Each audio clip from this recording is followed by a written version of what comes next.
The Selfish Path to Romance. Download Chapter 1 for free at drkenner.com. Dear Dr. Kenner, my husband's friend Billy is driving me nuts.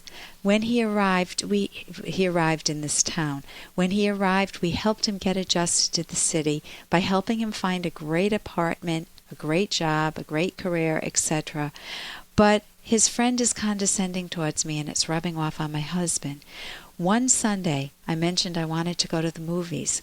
My husband agreed that he wanted to, but he said that he wanted to stop by a store and pick up a few shirts that he needed for work.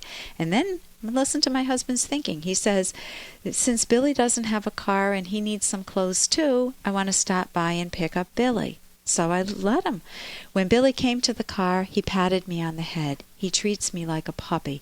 He has done this before, and it throws me off. I've politely told him to stop, to no avail. We got to the store. My husband totally ignored me. He and Billy shopped till they dropped. Well, typically you think of two women doing that, but here you've got two guys shopping for work clothes, and they shop till they drop. Continuing with the email, Billy likes to impress others, and he was flirting with the retail lady, flashing his card. My husband went on a shopping spree, buying way more than work clothes. He didn't even consider me. He didn't ask me if I wanted anything or buy me something little. He got really annoyed when I said I wanted to get something small. They finished shopping, and my husband completely forgot about the movie we were heading out to see. Billy plants himself in the front seat of the car. My husband then mentions that we're going out to dinner. I asked to be taken home. I am festering over who to hate more, my husband or Billy. What should I say or do, and how do I get rid of my anger? Should I even be angry with my husband? Okay, when you ask yourself, should you be angry, the question is there anything going on that's unfair to you? And yes, across the board it's unfair to you. The question is, why is your husband treating you so unimportantly?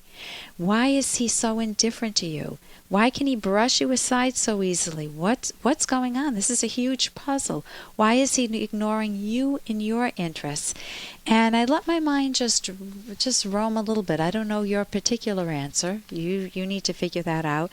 But I came up with a few scenarios. One is that your husband is an otherwise good husband, and he's typically very attentive to you, but he's currently acting out of character.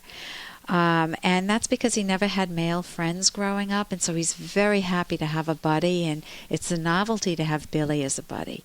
And it's not that he dislikes you, it's just that he's discovered a new area of valuing in life.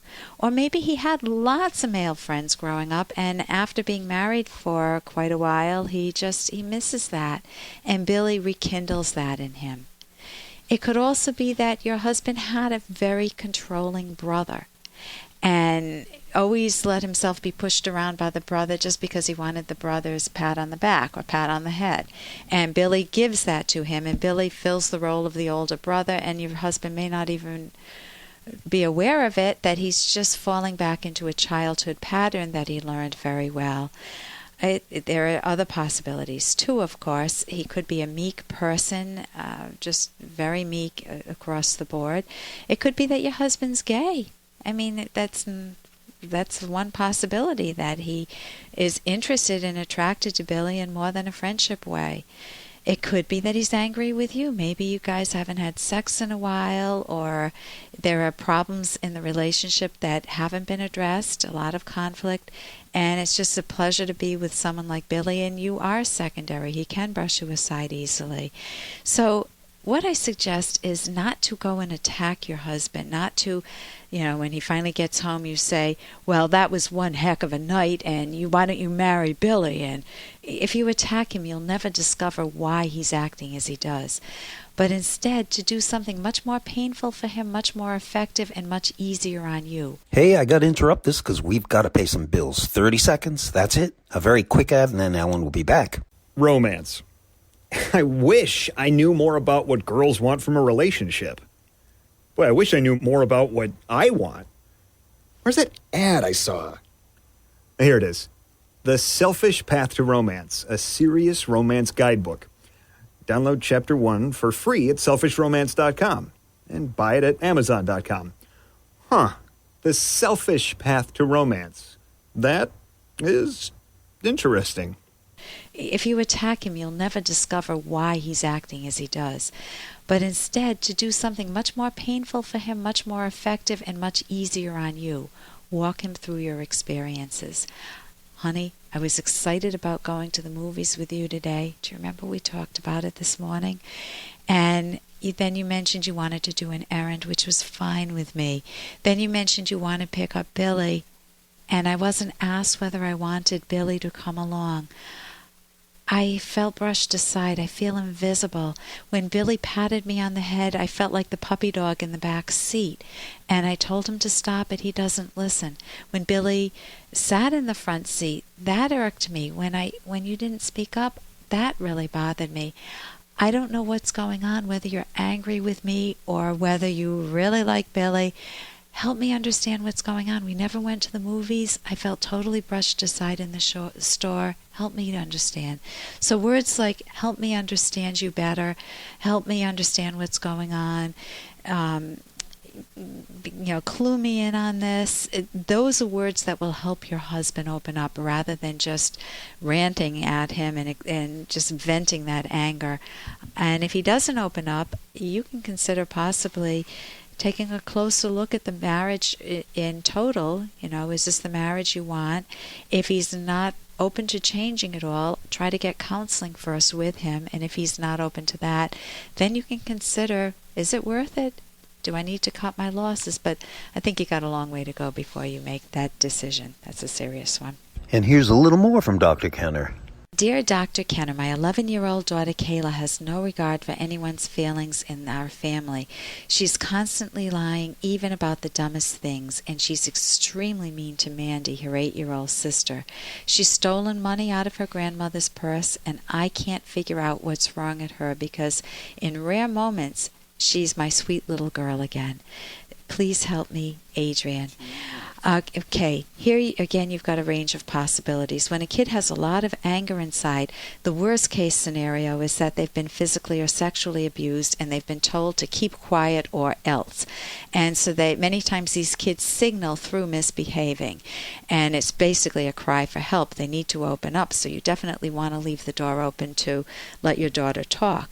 That may not be the case. That may be a long shot.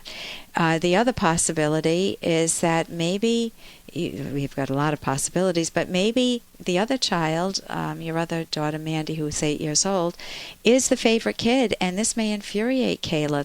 John Stossel did a program on TV where parents owned up to the fact that they had favorite kids. Oh yeah, my son's my favorite kid. I can't stand my daughter. And you could see the differential treatment, how they treated the one they couldn't stand, even from a very young age, before kids' characters are fully developed, they treated them very differently. It could be that Kayla's having problems on the bus or with kids, school bus or kids or school or with a teacher, and she's just displacing all of her anger onto you and Grandma and Mandy. It could be that you went through a messy divorce and her hostility and stealing and lying is basically saying, this is not fair, Mommy. I want my old room back.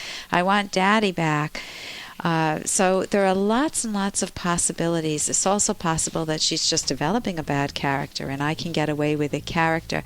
So I would get the book, How to Talk So Kids Would Listen, and listen to So Kids Will Talk, Siblings Without Rivalry. Both of those books are on my website, drkenner.com. For more Dr. Kenner podcast, go to drkenner.com and please listen to this ad. Here's an excerpt from The Selfish Path to Romance by Dr. Ellen Kenner. When searching for a potential soulmate, eliminate anyone in whose presence you feel constant friction, annoyance, resentment, anxiety, or self-doubt due to differences in values, personality, habits, tastes, interests, and so on. If you feel like this during the dating process, the problems will get worse. Of those remaining in your potential love pool, pay special attention to anyone who makes you feel fully visible and is a joy to be with, assuming it's not false flattery. Then decide if you can ignore any habits, taste, and personality traits you don't care for. Are these trade-offs minor or fundamental to you? Are they likely to grow or diminish in importance? Things that bother you a little at first may bother you more later. This is another reason not to rush into a permanent relationship. You can download Chapter 1 for free at drkenner.com, and you can buy the book at amazon.com.